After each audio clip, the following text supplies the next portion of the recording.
Exercise 1.4 का second question है। इसके अंदर इस स्टेटमेंट क्या करा है इस क्वेश्चन का, let a is equal to A comma b, b is equal to a b c.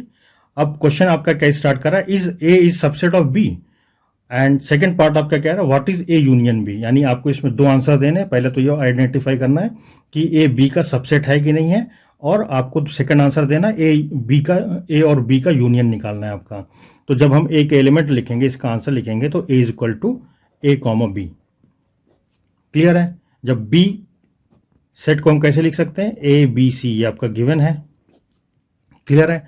अब ए के सारे एलिमेंट ए और बी बी के अंदर प्रेजेंट हैं। सारे के सारे एलिमेंट जो ए के अंदर प्रेजेंट है वो सारे के सारे बी के अंदर प्रेजेंट है। तो ये क्या हो गया, A is subset of B. Clear है, ये आपका आंसर हो गया। तो yes, it is a subset of B. Clear है, ये फर्स्ट पार्ट का आंसर हो गया। सेकंड पार्ट का आंसर क्या कह रहा है, ए यूनियन बी आपको आइडेंटिफाई करना है।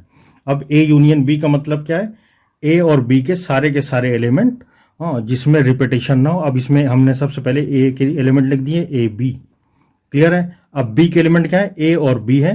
तो इसमें क्या बना आप करके जा करके, तो इसको जब आप लिखोगे तो ये आपका बनेगा फिर से लास्ट एलिमेंट जो है, क्योंकि ए और बी का रिपीटेशन नहीं करेंगे। लास्ट एलिमेंट जो बचा बी का वो आपका हो गया सी। तो इस तरह से आप यहाँ पर इसको देखोगे ध्यान से, तो ये ए यूनियन बी उस केस में आपका क्या बनेगा जाकर के, इस केस में अगर ए बी का सबसेट है, अगर आपको इस तरह से डिफिनेशन देखी होगी ए बी का सबसेट है, तो उस केस में ए यूनियन बी क्या होगा आपका, बी बन जाएगा। क्लियर है। तो ये कभी कभी पूछ सकते हैं, लेकिन आपका आंसर, आप यहाँ तक आंसर दोगे तो यहाँ तक आपका आंसर करेक्ट है।